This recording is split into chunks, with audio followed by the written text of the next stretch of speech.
Welcome to the Town and Country Podcast, Two Churches, One Ministry. I am your host, Jonathan Illian, and once again, we are blessed by the presence of our two resident experts in all things theological, the smart guys of the church. We have Pastor Kevin Richter, who is pastor at St. John's Lutheran in Rhinebeck, Iowa. Hello, sir. Howdy, howdy. And we also have Pastor Gerald Kapanka, who is the senior pastor at Immanuel Lutheran Church. Hello, sir. Hey, John. And we are continuing the process of looking at the Psalms, and today we're going to be discussing Psalm 127, which is a Psalm of Solomon. It's a short psalm, but there's lots of wisdom in there in such a short collection of verses. So, Pastor Kevin, could you start us off on this one for us? Yeah, I'm just going to start by reading it. So, of course, in the Hebrew, the subscript is included, a song of ascents of Solomon. Unless the Lord builds the house, those who build it labor in vain. Unless the Lord watches over the city, the watchman stays awake in vain. It is in vain that you rise up early and go late to rest, eating the bread of anxious toil, for he gives to his beloved sleep. Behold, children are a heritage from the Lord, and the fruit of the womb a reward. Like arrows in the hand of a warrior are the children of one's youth. Blessed is the man who fills his quiver with them. He shall not be put to shame when he speaks with his enemies in the gate. And so, really, this is a wisdom psalm in the categories. It's teaching us how to live wisely according to God's word. It is written by Solomon, which certainly has some impact for the words that are said. So we start with just kind of the placement of the psalm. It's in book 5, which is the return from exile in the story of Israel, and especially 121 to 132 are these 12 psalms of ascent. And the idea is from Babylon to Jerusalem, you're literally going back up in elevation. Yeah. And so you're ascending back uphill to go back to Jerusalem to worship God. And of course, what are they going to do when they get back to Jerusalem? Rebuild the temple, right? And so, and of course, if you know Nehemiah and some of the books around building the temple, this was not an easy task. They had enemies constantly opposing them. At one point, they're literally working with tools in one hand and weapons in the other to protect themselves from ambush. And so if you just take these first couple verses as the view of Solomon and this idea that unless the Lord builds the house, well, the house he's talking about is the temple. They're going back to Jerusalem to build the house of God. But unless God builds it, it's built in vain. If we just go back and try to do it by our own power for our own reasons, it's not going to matter. But this is God sending his people, equipping them, giving them everything they need in order to build his house. And the same way, they got watchmen standing up on the wall protecting those who are building the house. But if they're just standing up there watching for their own sake, it's in vain. God is allowing the watchmen to warn the other people to keep them safe. Really, God is protecting them from ambush and from all these other things while the house is being built. And so, this is a very contextual psalm, and yet Solomon is wise enough in his wisdom to just use generic terms. It's just the house, just the watchman. And it's so contemporary for today because Yes. you could take verse 1 and apply it to absolutely our culture today, where we are trying to build our retirement, we're trying to build our homes, we're trying to build our life, we're trying to do it ourselves, but yet we have left off so often the most important ingredient. Yes, and so, the house can mean the temple, the house could mean our church today, but the house can just mean your household where you dwell. Right. A house is also synonymous for family, and that's where we're going to pull in the second part of the psalm. But this idea that anything we try to do for our own power, for our own purpose, is going to end up empty and meaningless. But God equipping us to do it, God giving us that purpose to do this work, then gives it its meaning and its fulfillment.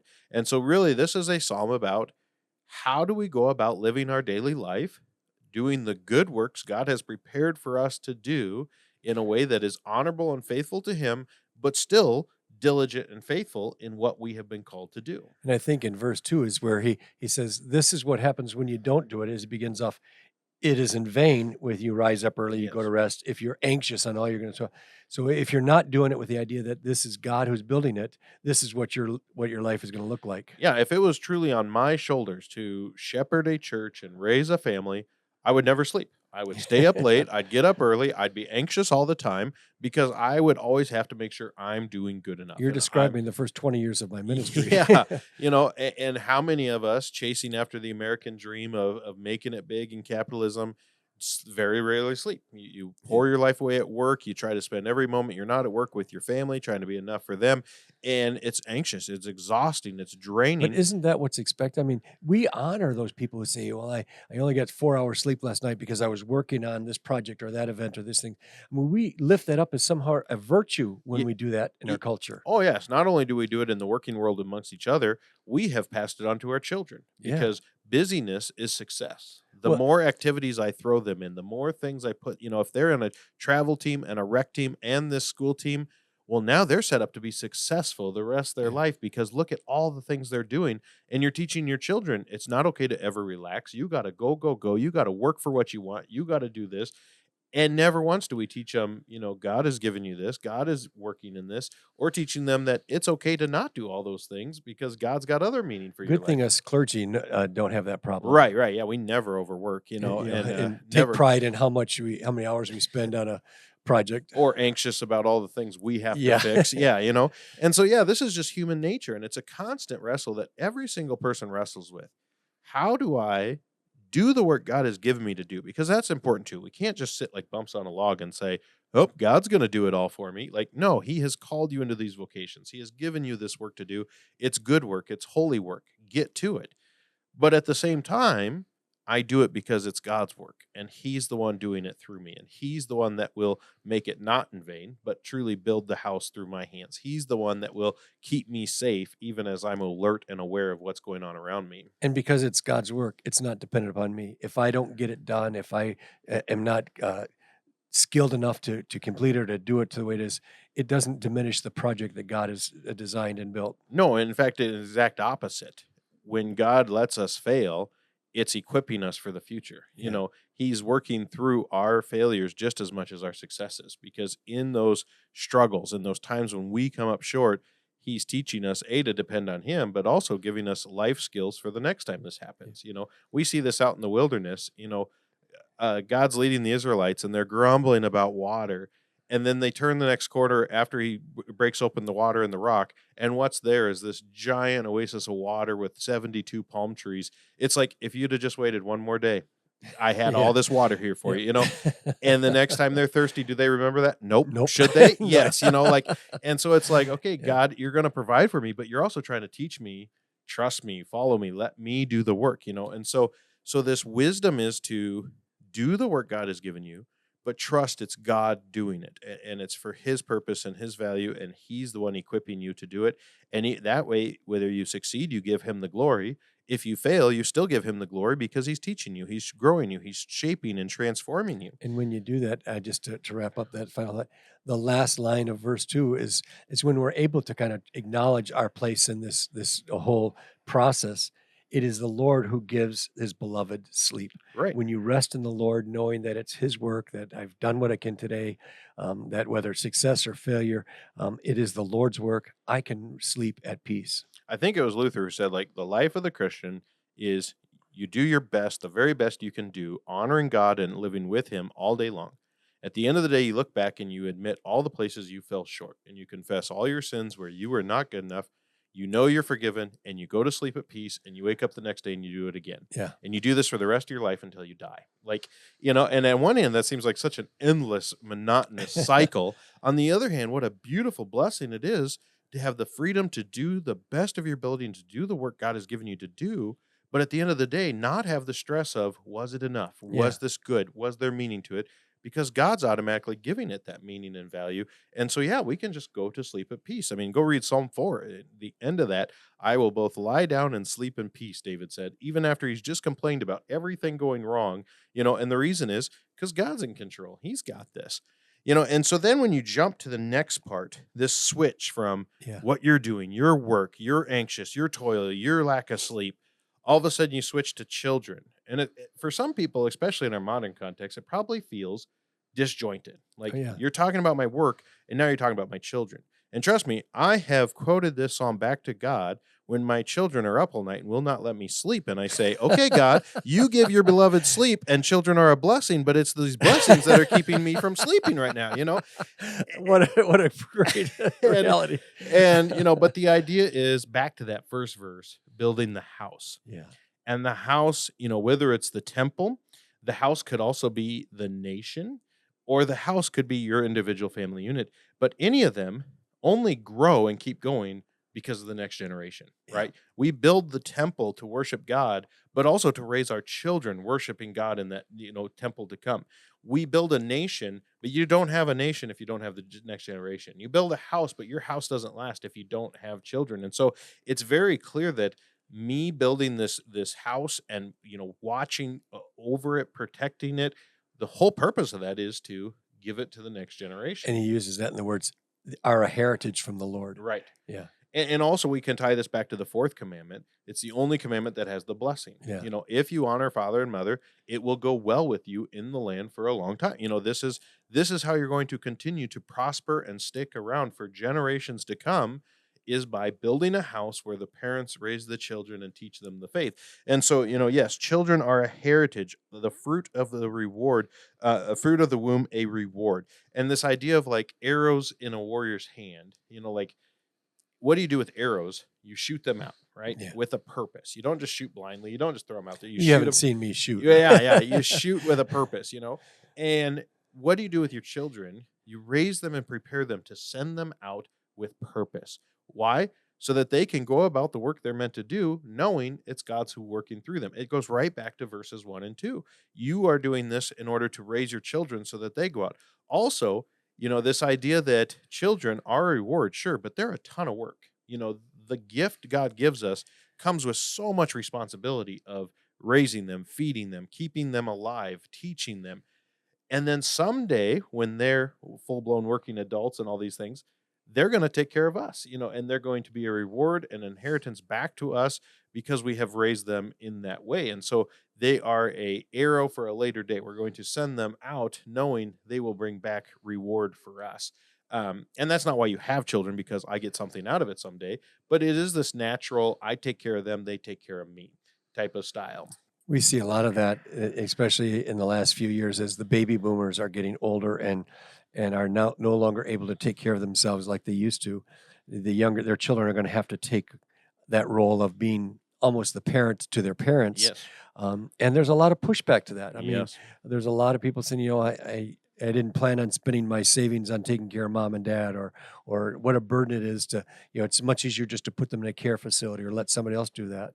There's also just as much pushback from the parents not wanting the kids to take care that of works them, both ways. Yeah. because it's a lack of independence, and it's this idea of I'm still mom and dad. Yeah. And it's kind of, no, you're not. Your time of raising me is over. Now it's my time to care for you.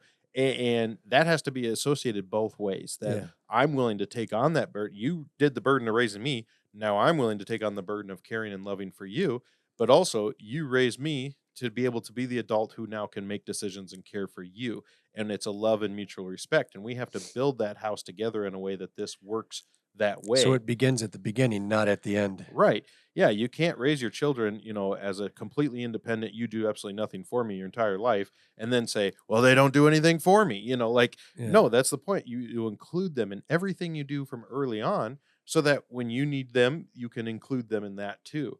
You also show them that you struggle as a young adult, to show them, hey, in my struggles as an old adult, I still need you, and vice versa, and build this mutual relationship.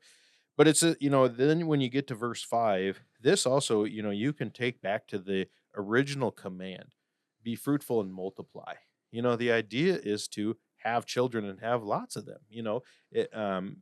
and we see this, blessed is the man who fills his quiver with them. It's not just like, I'll take 2 arrows out hunting and I know I've got 2 shots and that's all I need. No, like, I'm going to take a whole bunch of arrows so that if I keep missing, I've got more to shoot.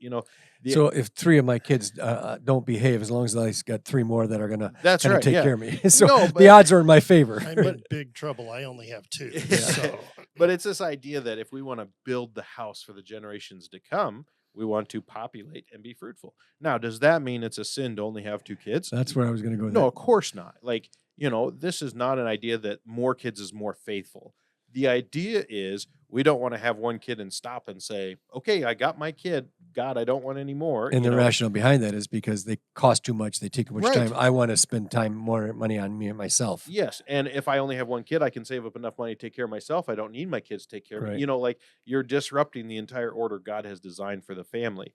So, if people are only able to biologically have one children and that's it, there's nothing wrong with that. That's the gift God has given them. They have their child. If you don't have any children, some people are not able to have any children. Again, that's the work God has prepared for you to do.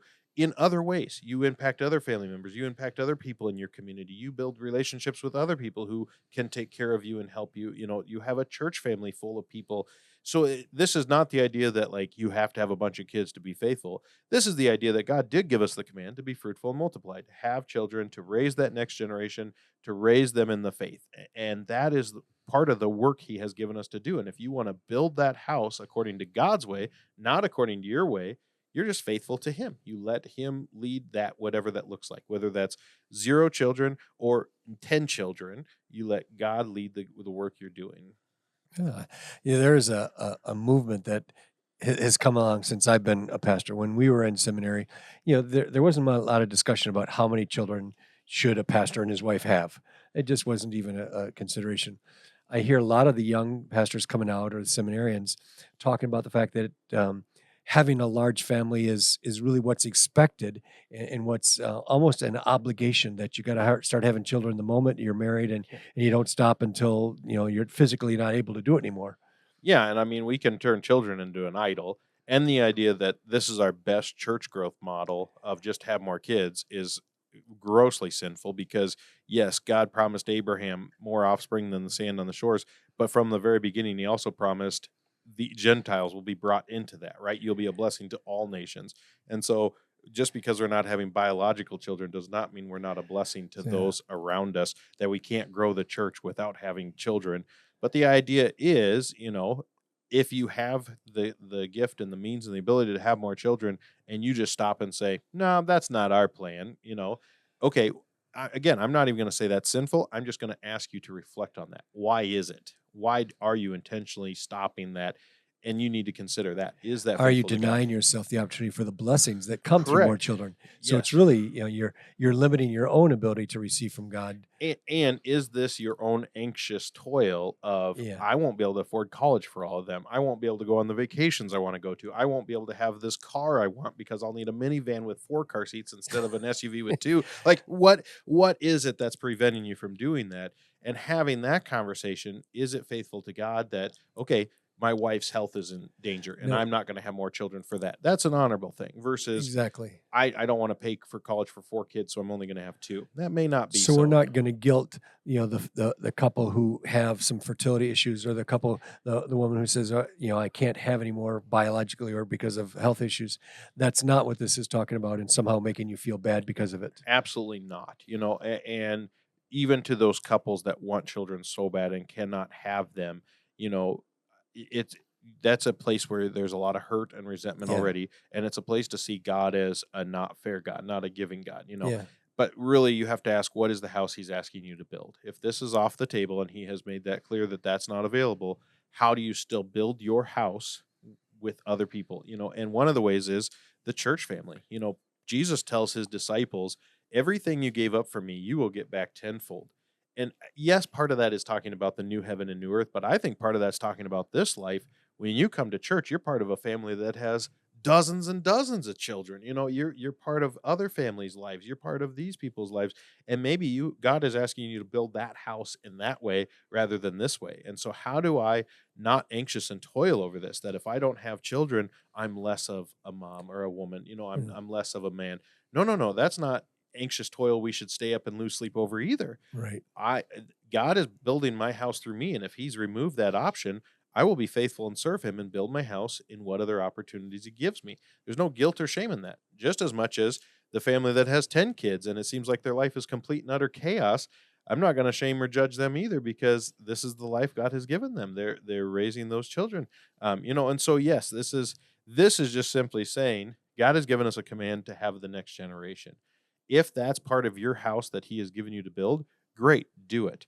If it's not, build the house he's asking you to build. I have to tell you, Kevin, I tremendous respect for you, and as the Psalms guy and of our little team here, every time you start to exegete a psalm and kind of explain to me, because I've read Psalm 127, and it always seemed like there was a like you said, a shift between verses 2 and verses 3 that I never really understood. And you've brought it home so clearly in terms of the role of the children in terms of building that house that God's called us to, and tied those two pieces of the psalm together.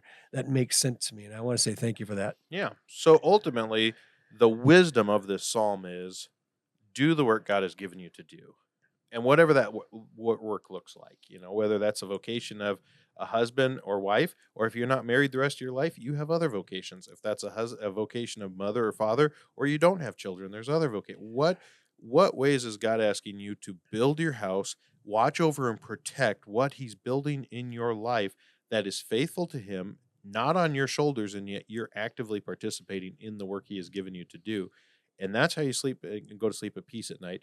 And the next generation, whether it's your biological children, adopted, fostered children, church family children, nieces, nephews, whoever it may be, as you prepare them for that next generation, you are doing the work God has given you to do. That is a blessing. That is his work he's accomplishing through you. And these go hand in hand. And it's not easy. It's a responsibility. It's work, but it's joyful. It's a noble task. It's God's work through you. And just to kind of tie together this podcast with our last one where we talked about God preserving and working through the vocations of people. It's exactly what you're talking about, isn't it? Yeah. And so, what vocations, which is mostly, one of the coolest things I discovered with Luther's idea of vocation is it's always tied to someone else. Yeah. A vocation is just simply a relationship.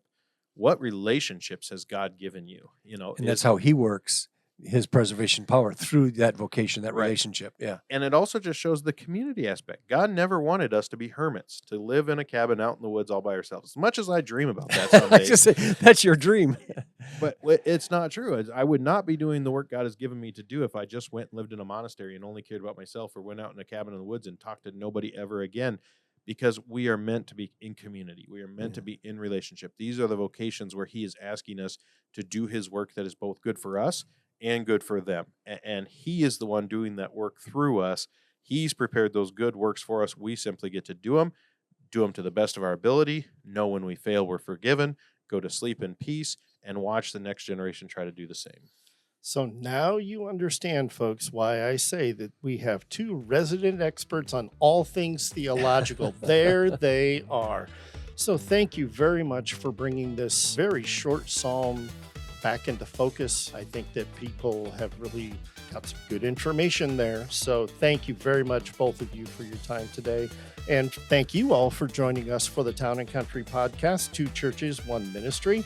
Thanks goes out to our audio engineer, Mr. Dave Kaler. And once again, we want to thank Pastor Kevin and Pastor Kapenka. I am your host, Jonathan Ilian, and we invite you to come back again next time as we bring you the next installment of the Town and Country Podcast. Thanks again, and have a great week.